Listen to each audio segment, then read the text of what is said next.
Hey everybody, welcome to Elseworlds Exchange. I'm Sal. And I'm Joel. So, it's been a while. Welcome back, Joel.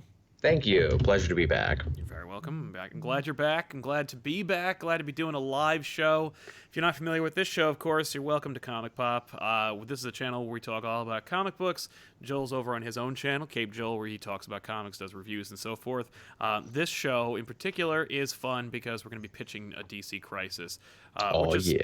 You know, why not, right? But it's inevitable. I think we're getting to that, like 5 to 7 years where they do one. DC's been edging for a while now, and it's pretty soon DC's just gonna completely just blow it all over you. Oh, because, yeah. let me tell you something, they've been really, really like stoking the fires with their medals and their clocks and whatnot. No. DC is just aching for a crisis, and man, did I hear a pitch on Twitter not too long ago that really got into it. But before we get into that pitch, let's talk about this show in particular. Here, we do the show live, but if you're listening to it on the audios, welcome to the show there. But don't forget to go to youtube.com/ComicPOP and catch this show live, usually anywhere between 3:30 and 5 p.m. Eastern Standard Time here on this channel on Wednesdays. What we do here is we'll talk about a topic for about an hour, and we'll include the audience by having them encouraged to use their super chats. This is within the system in which you can toss us a little bit of bones to contribute to the show. We answer your question. We try to make it kind of organic and not as disruptive as some other shows. So you can influence the show. It's true, and often does suggest some really, really terrific conversations. So we do encourage you to do it. Like Alan Osborne here, who says, "What's up, boys? Glad to have you back." Well, we are glad to be back, Alan. Thank you so much for being here. So let's jump into it. Okay. I was on the Twitter the other day, and somebody tweeted at me and suggested I check out Ron Marz's tweet. Ron Marz is a prolific comic book author or auteur, and is instrumental in the status quos of not only Hal Jordan and the Spectre, but also the progenitor of Kyle Rayner, who indeed he is. Was on everything until he wasn't. Justice for Kyle Rayner. The poor kid barely had a shot. But Ron Marz is talking about how he had this idea for Emerald Twilight, and clearly it was what the inspiration became for the DC Comics crisis event known as 0 Hour, and the formation of a little thing called Hyper Time. Yeah, which I love as a concept. I love hyper time. See, now, hyper time is a funny thing because it should work really well to help to dispel any issues with time, particularly when you have timeless characters who can't age. But 0 Hour managed to actually make it even more complicated and even more of a problem. Yeah, it when did. 0 Hour in itself was not a event that was meant to be anything. In fact, DC had the idea for 0 Hour because they went, Crisis on Infinite Earths, our first significant and public reboot, that was 10 years ago. Yeah. We should honor it by screwing things up.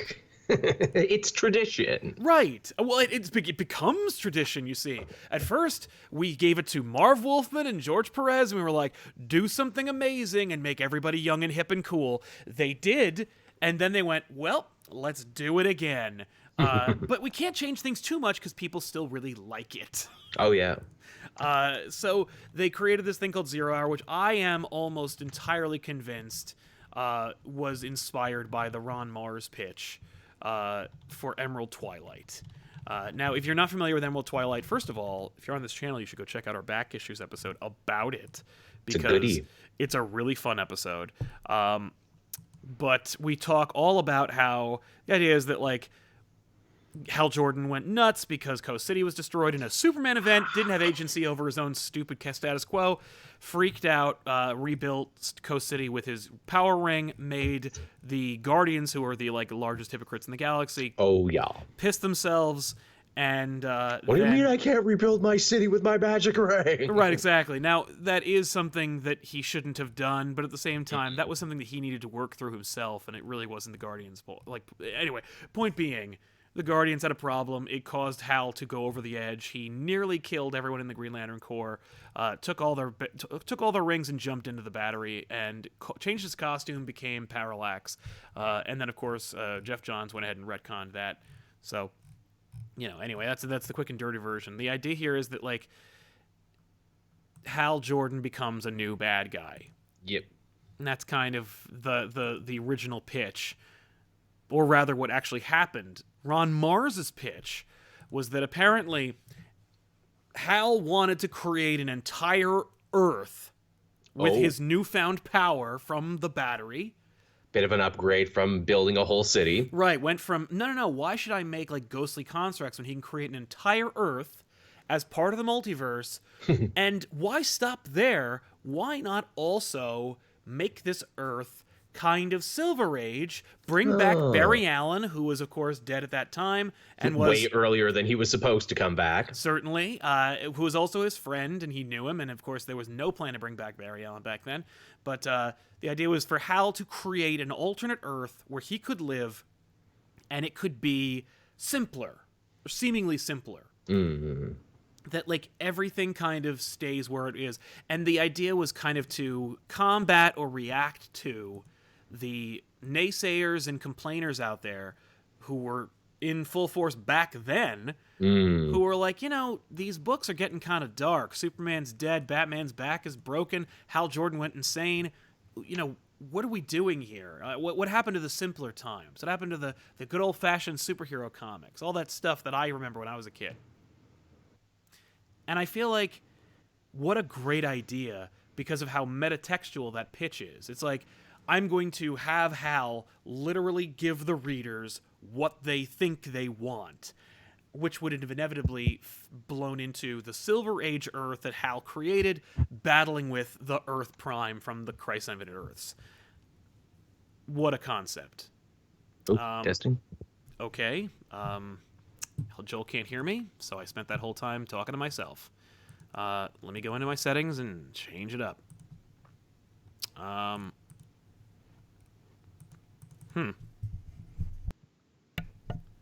There we go. How you doing? Can you hear me? No? Smooth as silk. Just like always. Good show. All right, well, anyway. Oh, you just came back. Oh, okay. Great. Well, I'm happy to hear it. I can hear you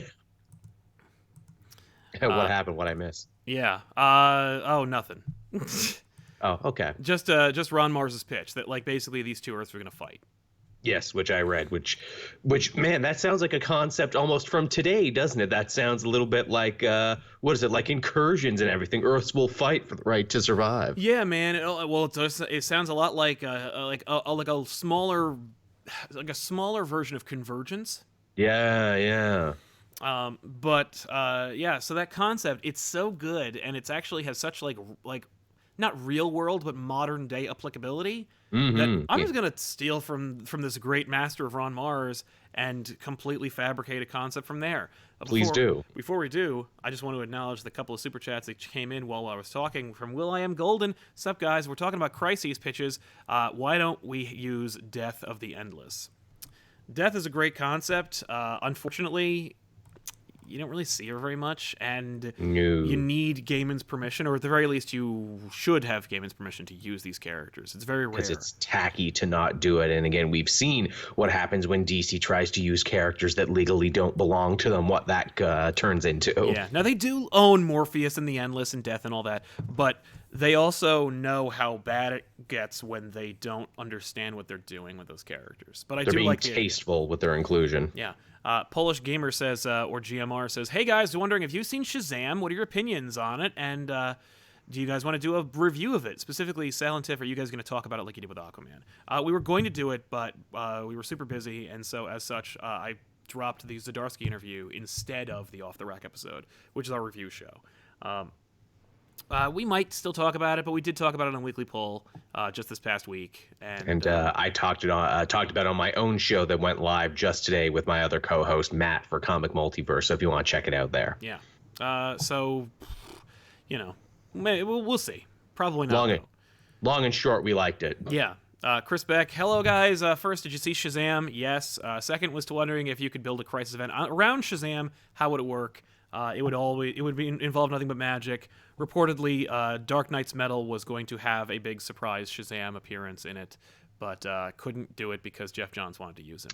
They did mention the Rock of Eternity several times. They certainly did. I think they were alluding to it, and I think they had to swap out the monitor reveal for Shazam. Right. Well, if you want some Shazam goodness in your Crisis, when I get to my pitch after Sal, I have some Shazam inclusions after seeing the movie. If I wanted to start with Shazam or Jonah Hex, where to start? New 52 Shazam run. Jump on that. I would also read Superman Shazam First Thunder. It's a nice introduction to the character while also not going too far away from the DC universe proper.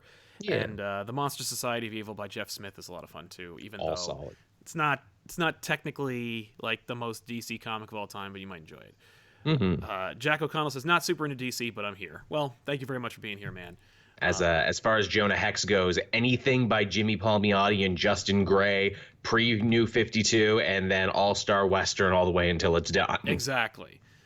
So the concept is not too dissimilar from the Marz pitch. Basically, that like, okay, so 0 Hour, Crisis in Time, and after that, of course, every DC event from there. 0 Hour was written by Dan Jurgens and Jerry Ordway, and it involved Parallax basically saying, like, I'm going to go back in time, I'm going to fix this universe, and I'm going to make a new one out of it where, like, people can't suffer. And so clearly lifted from the Marz pitch. Oh, yeah. I'm going to make a new Earth with blackjack and hookers, you'll see. Now, 0 Hour was horrendous and terrible and didn't make any sense, and it ended with a real timeline. A hard timeline for the DC universe, which says that 15 billion years ago the Big Bang starts.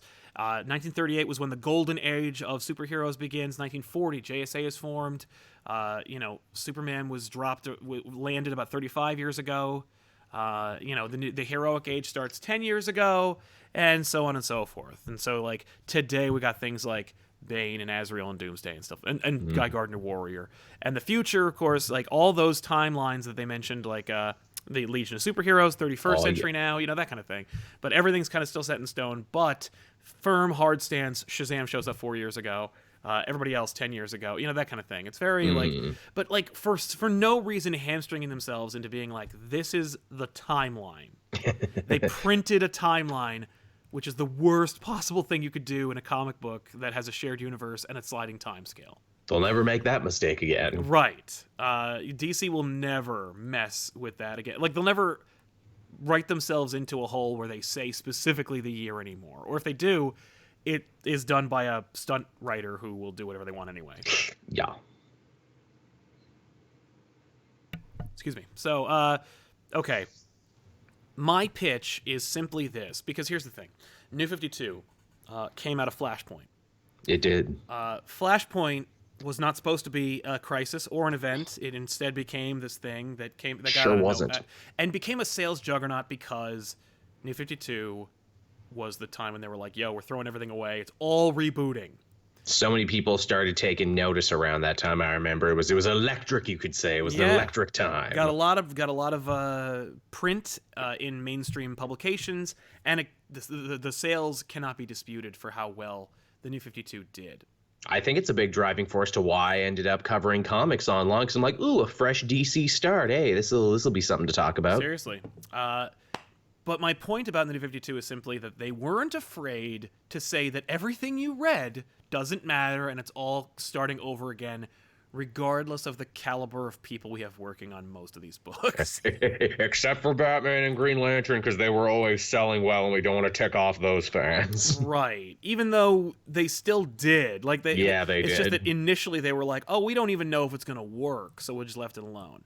But anyway, so the reason I'm prefacing all that is because what I'm saying is we're going to go back to 0 Hour. And by the way, this is also inspired by the fact that apparently DC is in a dispute right now over the copyright of the term 0 Hour. Oh. And I was like, hey, DC, you want to fix that? Maybe come up with a new book. Refer to 0 Hour because here's the thing. 0 Hour happened just like it does kind of like in the 7 crises that Bendis suggested. But the twist is that Hal Jordan, because at the end of the Zero Hour, by the way, like, they defeat Hal Jordan. He doesn't get to create his new universe. But a couple things change. Hawkman is condensed into one person, which doesn't make any sense. A couple of the members of the JSA get old, even though they get young later. Like, ultimately, nothing really happens. No. Instead, what happens is Hal Jordan won Zero Hour. Yeah. And he created the new universe and stuck everyone who was involved in Zero Hour in that universe. That more or less he does create the Silver Age timeline, and he's been living in it.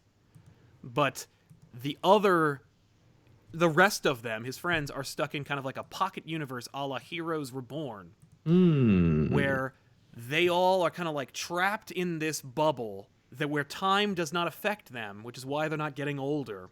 Right. And Hal Jordan has been kind of like just mucking around with the universe. And basically, it's only until, like, everything since Zero Hour has been fake. Right. And not real. And because Hal Jordan was, like, so omnipotent, by the way, according to Zero Hour, he was able to, like, manipulate reality itself and time.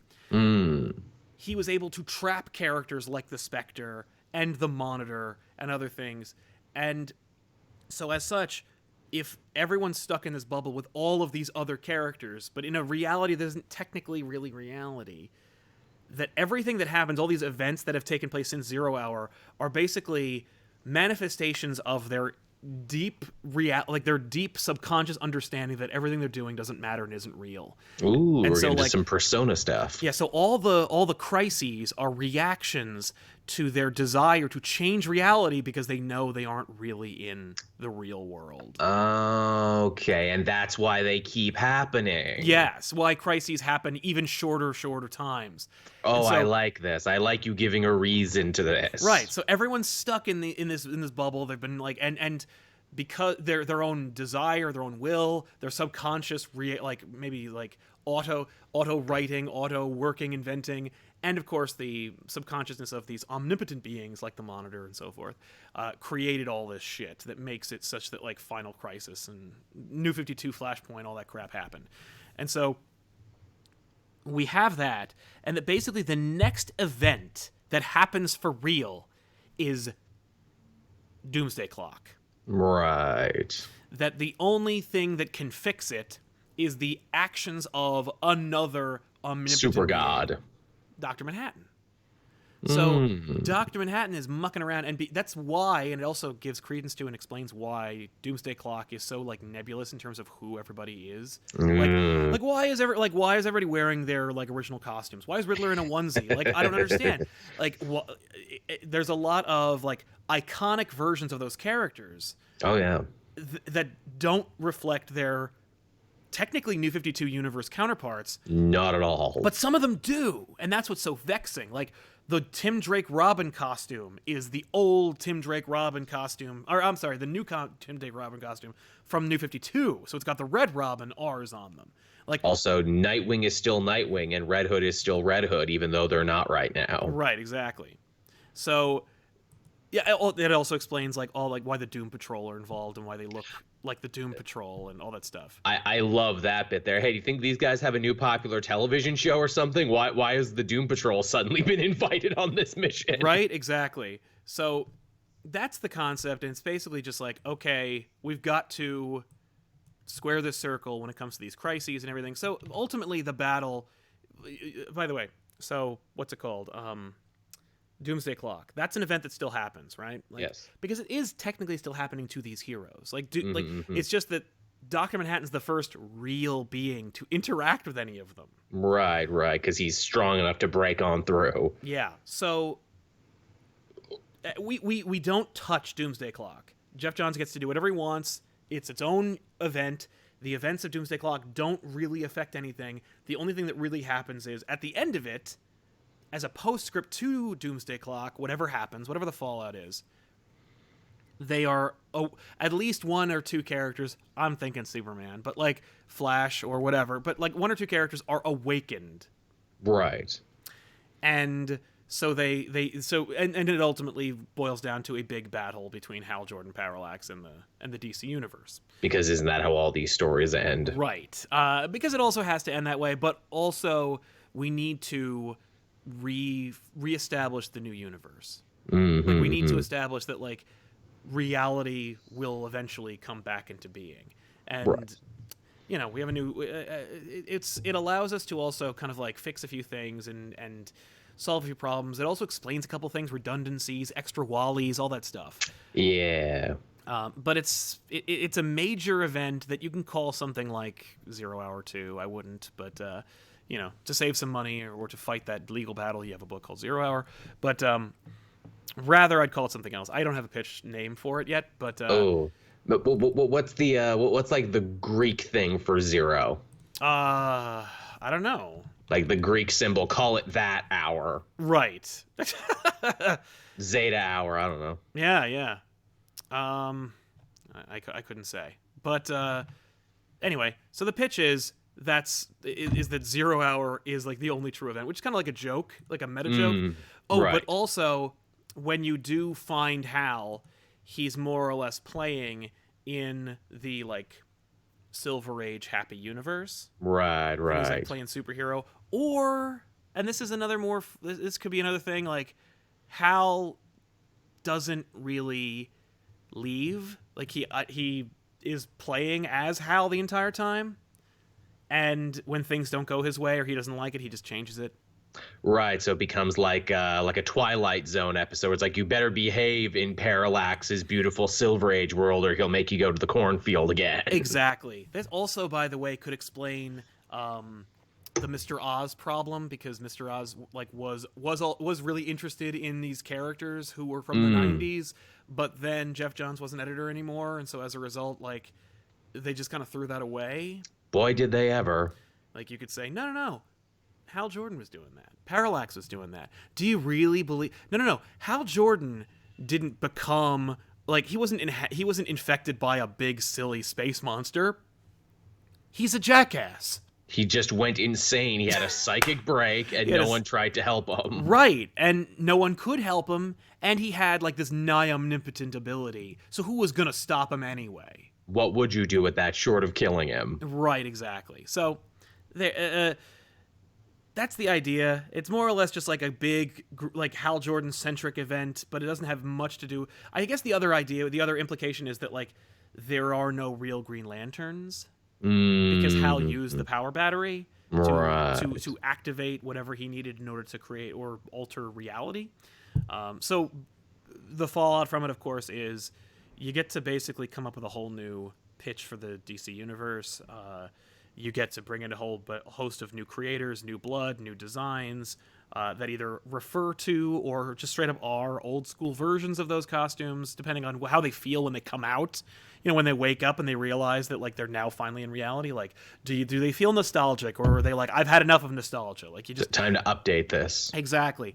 But you have like the time to develop an actual pitch for your new universe instead of what they did with New 52, where they were like, well, we'll just make it up as we go along, which as we all know doesn't work. Hey, some of these New 52 suits look pretty good. Or some of these, Earth 2 suits look pretty good. Why not use those? Yeah, exactly.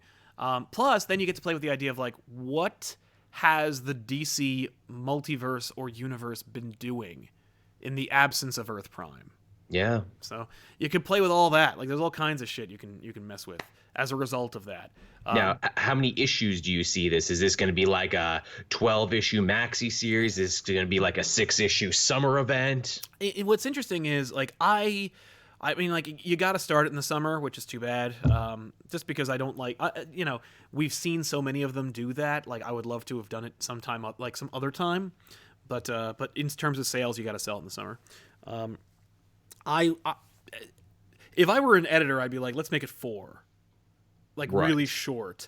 Get to the point. But you do need to explain a lot of things, and you need some big set pieces and double page splashes and all that shit. So, like, my thinking is 6.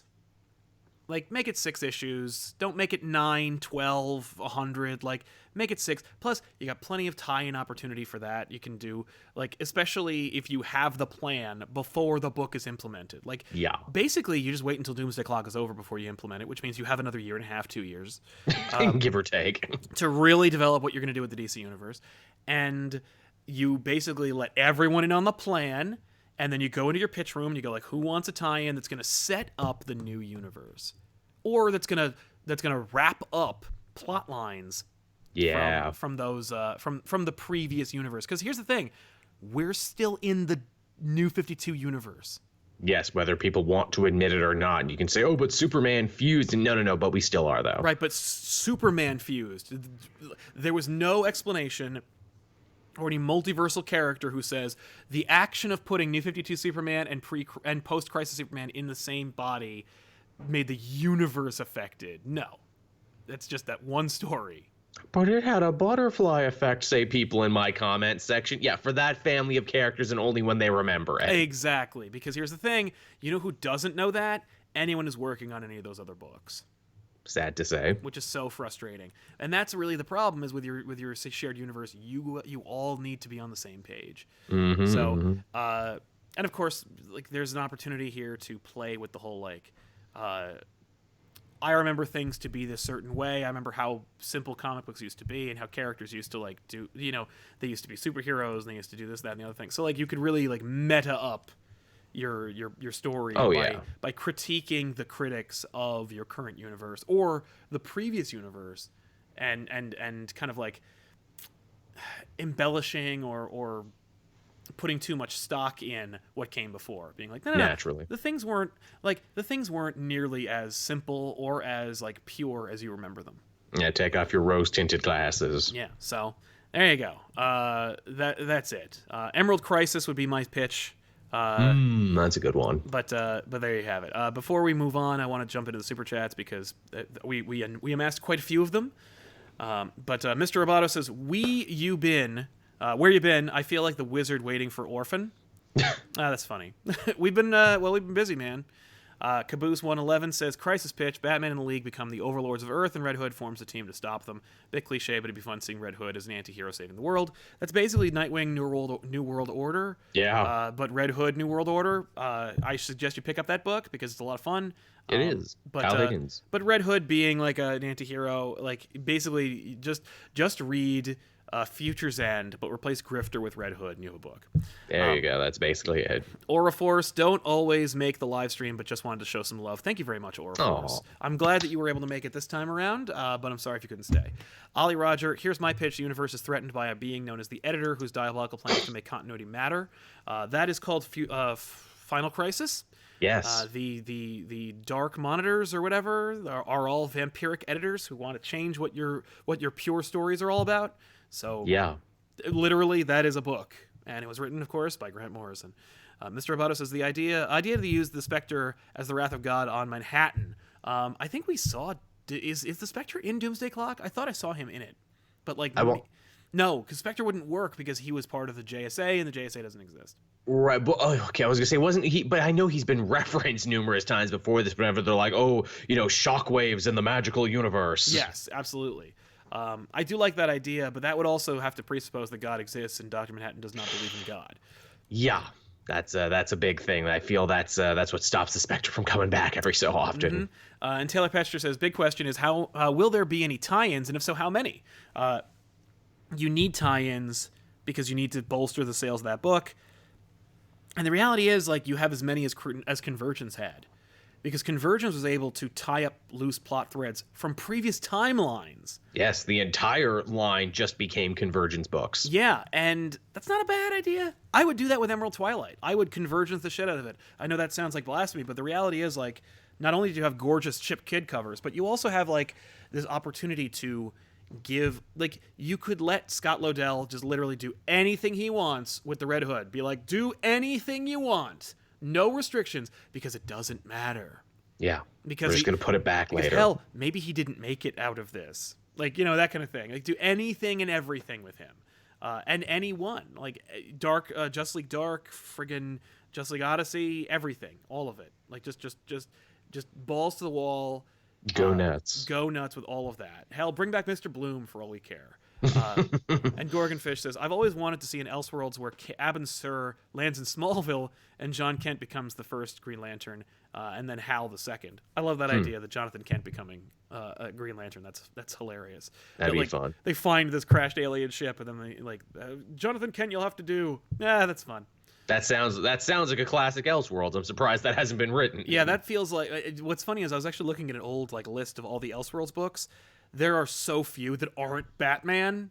No. So few. So, And Doom 2814 says, anybody else ready for a world's finest relaunch with Batman and Superman? Yeah, please. It's been a while for that, and it's been a while since we've had a Batman and Robin book. That's true, which I feel like is on its way. Joel, you got your own thing going on, so let's hear it. Indeed, I do. We actually came to this idea on very similar wavelengths. Mine was actually trying to square the circle of a lot of the weird Golden Age characters. And I know you and I have this conversation all the time where we're like, hey, remember so-and-so? Where have they been? We haven't seen them for a decade. What about these characters they tried to launch but just didn't go anywhere and just fell off the face of the earth? Yeah. Well, my Crisis-style event is called Justice League The Lost Ones, and it seeks to answer that very question. Okay. Well, let's hear. Who are the Lost Ones, and why? Oh, we're going to find out about that. So, basically my pitch, if I had to elevator this one, I'd be like, all right, let's have a DC Crisis by way of Stephen King. Ah, okay.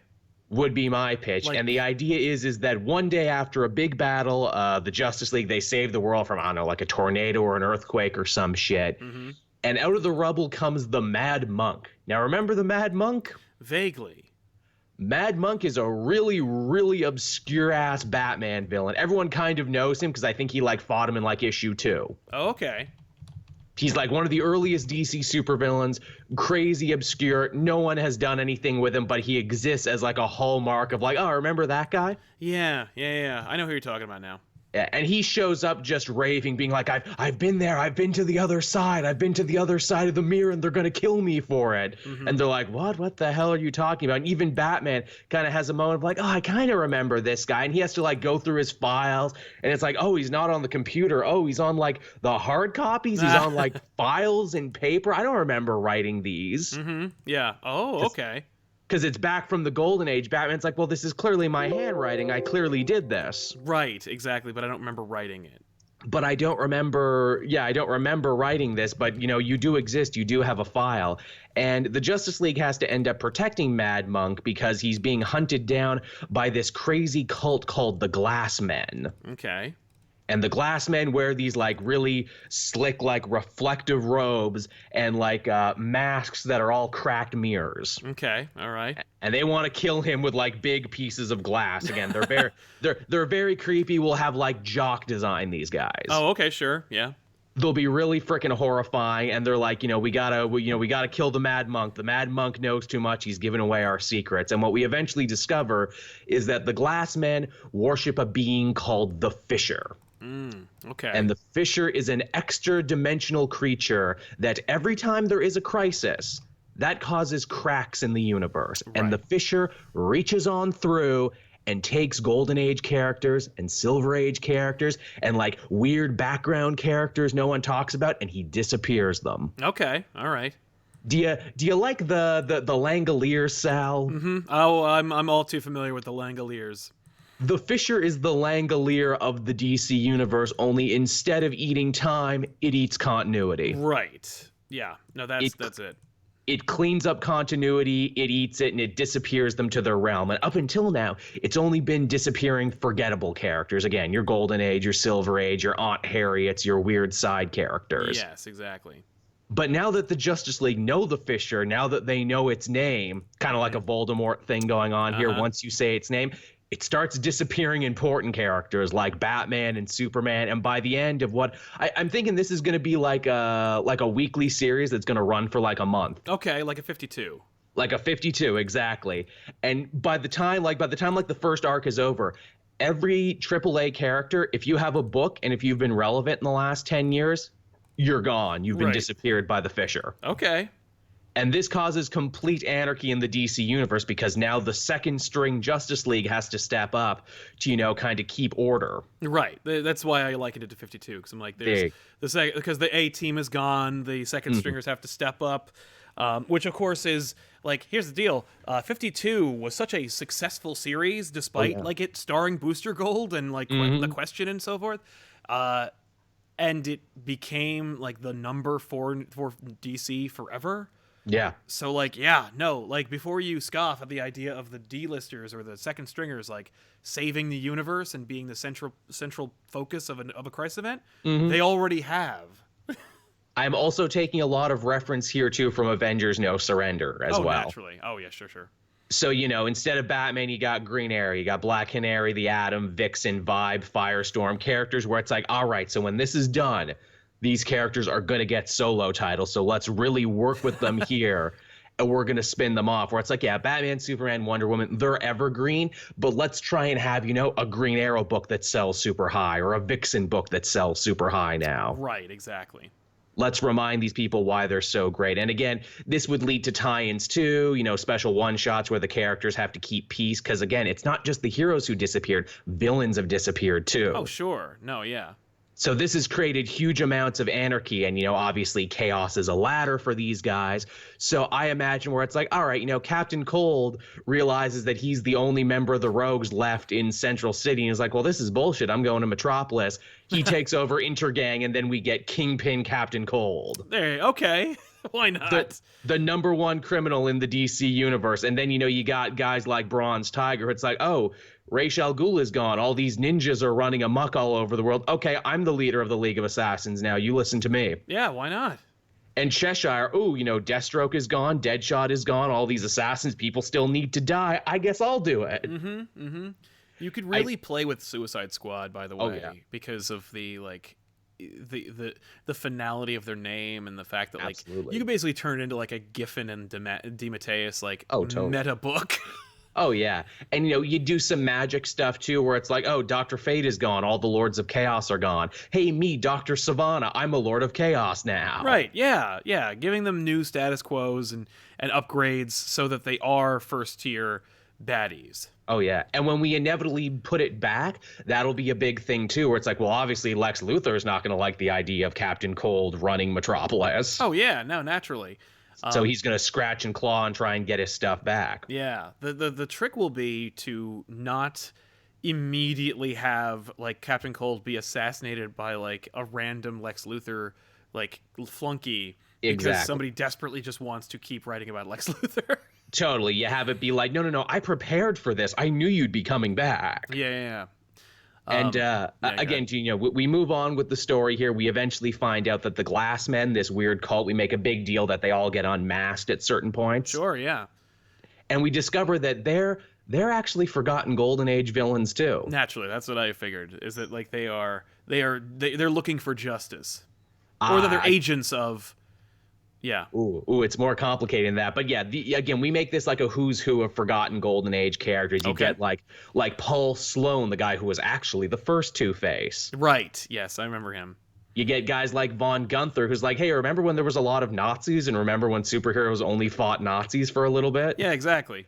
You'd get your mad scientist like Dr. Radium. You'd get like, Lessa Lar, who was like the evil Kryptonian that Supergirl fought back in the 30s. Okay, all right. So you get a nice mix of powers there and everything, and you find out that they have been sacrificing people to the Fisher to try and prolong their own lives. Right, to keep themselves relevant. Because, to keep themselves relevant and so they don't get eaten up. And once Green Arrow and the rest of the team discovers this, they're like, oh, well, we got to lead a mission to, like, track down the rest of the heroes. We got to go to the other side of the mirror where the Fissure lives, because the Fissure lives in cracks, the cracks in all things, the cracks in the universe, the cracks in mirrors. Mm-hmm. But how do we get to the mirror? Oh, well, we're going to need, We're going to need Mirror Master. We're going to need the Flash villain, because he's the only one who knows how to get there. Yeah. But he's an idiot, and he's in hiding, so, oh, crap, we got to cut a deal with Captain Cold now to find him. Okay, all right. Because only Captain Cold knows, and Captain Cold is using his new power and, affluence to protect his buddy. Right, exactly. And also to probably sell him out, because he knows that the heroes really want him. Yeah, and he knows that, like, he's he's not going to be able to hold him forever. Like it's better if they're friends of mine than Absolutely. me declaring war on them. Yeah, go ahead. The big standout for the Glassman too is that we unlock their leader. He takes off his mask, and his face is already a broken mirror, and that's because he is the villain Glass Man who fought Batman one time in like the 40s. And he's like, I am a living mirror. That's how I was able to escape, the realm of mirrors. Right. Yeah, man. And and he's horrifying looking. Did you ever play what is it, Wolf Among Us? No, I played the first I played like the demo for Wolf Among Us. Okay, because at the end you fight Bloody Mary, and Bloody Mary is like this horrible looking thing that's just covered in glass and everything. Oh sure, yeah. I mean, the Glass Man himself is bizarre looking. Like you can really play with that whole concept. Oh yeah, he more or less looks like a cubic zirconia. Exactly. Make him absolutely horrifying. When the heroes do make it to the Fissure's realm, they discover that this isn't just any place behind the mirror. It's the ruins of Fawcett City. Okay. Yeah. Mm-hmm. And the Fissure itself is this like crazy moth thing, this moth monster that keeps people in cocoons and drains their life force. Oh yeah, a moth, you say?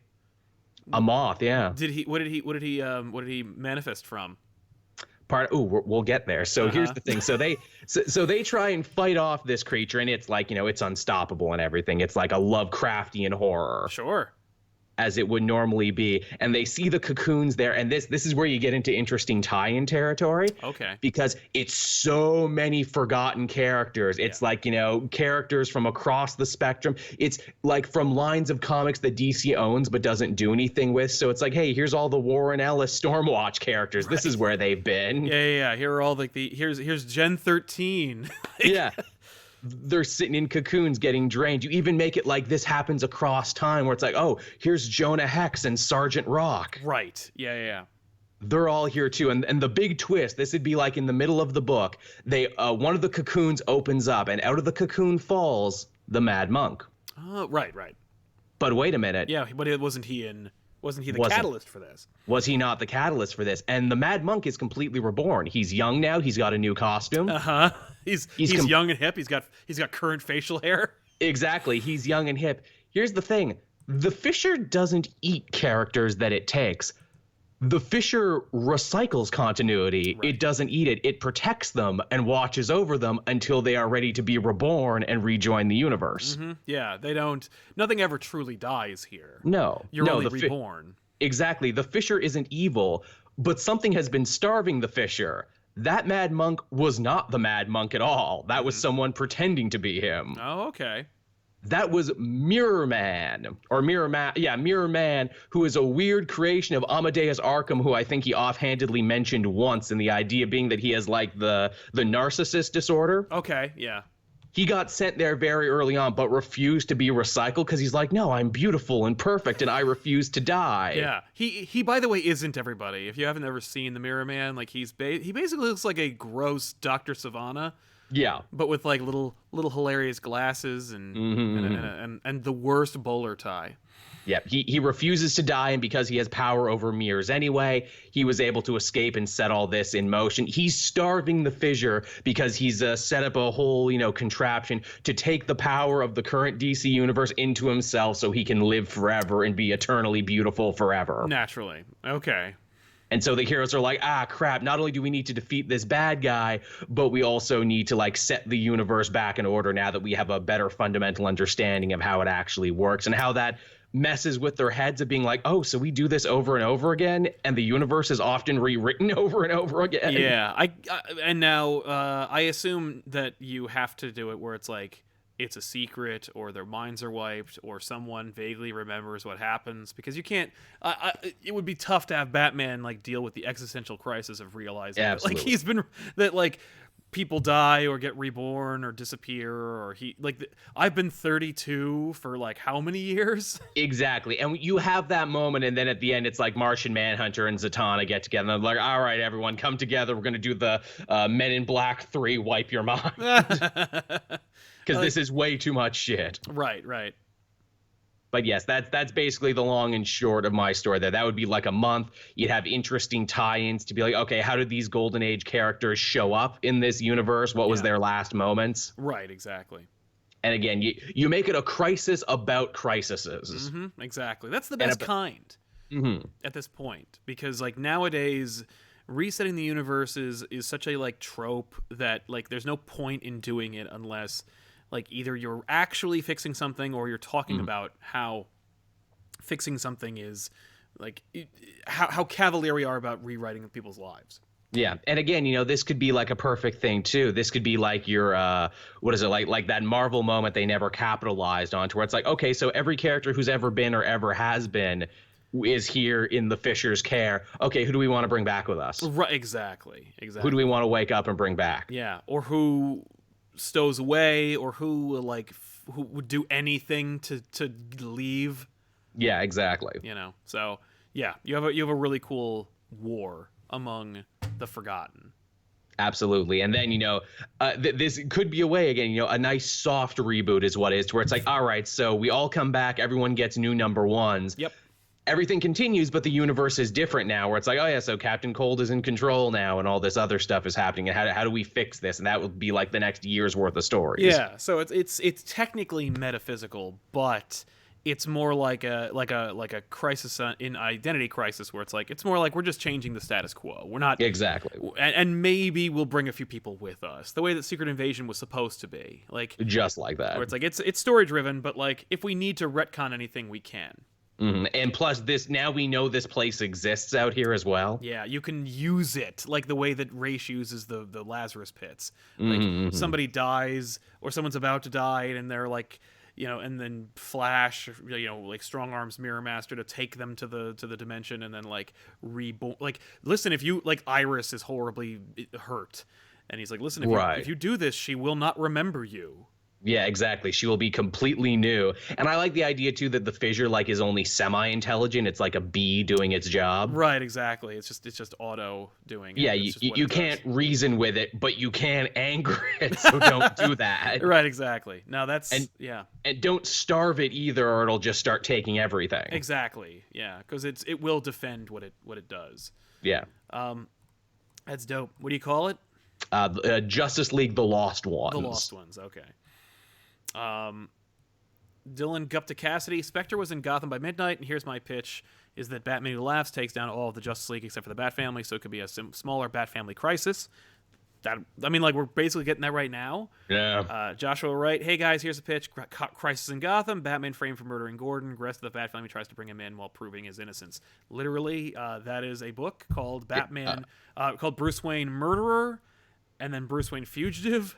It's a big long story in which that exact same thing happens, only replace Gordon with a random person. Yeah, it was a big trilogy. Yeah. Taylor Pester, since you're pitching these, would you hypothetically be the writer? I like this question. If not, would you be the writer and be extension the creative team? I feel that like I was tapping into a real like kind of Grant Morrison-y thing with this. I feel like this is an idea he would run with because it's stories about stories. True. The only problem is if you were to hire him to do it, he would do his own thing, and whatever you were working on would be gone. Yeah, he totally dump. Maybe Gerard Way. He seems like a more reasonable Morrison. Yeah, I'd give it to DeMatteis or Gerard Way, somebody who knows the metaphysical, loves the spiritual, and wants to play in that universe and gets character. Yeah, I definitely want, again, I mentioned Jock before. I'd want someone who can, do some really terrifying redesigns of these old Golden Age villains and make them scary again. Yeah, that'd be dope. And they stick around, too, so there, you got a new influx of villains as well. Totally. Heartless Fang says, would it be fun to see Harper Row come back as Bluebird and Joel's idea, at least for a little bit? Maybe when people vanish, they leave holes in memory? Oh, yeah. She's there. Everyone's there. Everyone you've ever lost. And here's too, before we'd write this, we'd have big internet campaigns being like, who is your favorite forgotten character? Who would you like to see return, fan? Yeah, you literally just take everyone you're going to reference or that has ever been forgotten, put them all online in one big chart and say, who's coming back? Yeah, you get to decide, everyone. Yeah. Fizco Red says, can Onomatopoeia be the first one gone, Joel? Ooh, that'd be fun. Yeah, I'd like that. And he can only say the sound of... Yeah. Ooh, he only makes the sound of glass breaking. Exactly. And that's a clue. Yeah. Joshua Wright of Elevator Pitch, The Laughing Crisis. 3 Jokers find out about each other, join forces, mess with everybody. We don't know. That might actually be what 3 Jokers is about. For real. Again, we really don't know what 3 Jokers could potentially be about. No idea. Tevia says, how would both Jonathan Kent, Superboy, and Damian Wayne Robin be affected by this crisis? And would they save Wally's children? I mean, I guess I imagine they'd be in the Fisher too, right? Yeah, or at the very least, like some version of them. I don't know. Yeah, because then you get time travel on top of that. Then it's like, yeah, don't think about it. Uh-huh. Lewis Southern says, great show as always. For Joel's idea, there's a Grant Morrison creation from Animal Man and Final Crisis called The World of Limbo, where forgotten characters actually live. Oh, so he did. See, I felt I was tapping into something Morrison. Yeah, exactly. Nachikit, he didn't have a big bug. Right. Nachikit Naik says, shut up and take my money, Joel, and get the story made. Robert Core says, what tone are you going for post each crisis? Ooh, that's a good question. Yeah, I'll let you go first on that one because I got to think about mine. With ours, with the Emerald Crisis, I think it would have to be hope. Like you'd need a hopeful tone. I would make it grim but like hopeful. I would want it to feel like the stakes are real and they're legit, but really, really like make it feel like a superhero comic. The way that you feel, where the heroes could fail, but you like hope in your heart they don't, and when they triumph, you feel like a tingle in your spine, like that. I like that. I think I'd want mine to be like exciting, to be like, well, I have no idea what they're going to do next. Now they've elevated these characters. Anything can happen from here. Yeah. Will I Am Golden. What about heroes both A and D list are attached or killed in their civilian life at the same time, and they have to figure out who or what's behind it? There you go. Sounds very Identity Crisis too. Totally, exactly. So those are two epic crises. I was trying to think of who would write mine. The Emerald Crisis. I mean, like, I feel like whoever, like, I don't want to jump to a Jeff Johns or anything. Especially because he's part of the problem. Like, people who are trying to bring, like, who have deliberately changed what happened in order to bring it back, like, probably are like immediately written off of the short list for this book that would be about bringing things back, especially since he wrote Doomsday Clock and it's connected to that in some way. Yeah. But yeah, probably somebody like Tom Taylor or... Ooh, he's good. I would also be okay with like somebody like a Kelly Thompson who's just like competent and recognizes continuity. Definitely. Kind of fun. And gives them a chance to like step up to the big leagues, do a crisis. Write a whole big event. Yeah. So... there you go. Did I miss any other super chats? Because before we do that, yeah. So from there, want to remind everybody. So let us know in the comments down below what's your most excited tie-in for each event. What's the tie-in that you would want to read with both respective events? Yeah, that's all I got for your homework. Outside of the fact that you should go to patreon.com/ComicPOP and check out the bonus show, which we do. It's called One Shots. It's a whole separate show you can only find over there. So if you go over to patreon.com/ComicPOP or click the link in the description box below this video, it'll take you over there. You'll find it, and you'll catch a bonus show that comes out whenever we do this show. No telling what it could be. It could be on anything. Yeah, it's true. Those are completely off of left field. We try to start with the original plot line, and then we go, now anything. So there you go. Anyway, we want to hang out. We want to thank you so much for hanging out with us, and for the super chats especially. We are so indebted to you because without those super chats, we don't get a chance to pay for the roofs over our heads. We shoot here in the studio, or I do, in the studio here, and it's all thanks to you, and it all comes from money that is generously provided by members of the population, which is you guys. If you watch the show, you are a member of the population. So thank you very much for being there. And we'll see you guys then. Hopefully we'll see you next week with another episode. If not, I've got another creator interview coming up, which will take that place. But we got another big Marvel themed MCU show that we need to do, which is coming out next week. So hang on for that. Because Joel and I almost did that, but we had to do this one first. So yeah. It's very exciting. But we'll see you guys then. By the way, stay tuned over on Twitch, twitch.tv/ComicPOP.TV. See if Tiffany streams. And, of course, back issues will come out later today. So that's all for now. So long, and we'll see you guys next time. Bye. Bye-bye.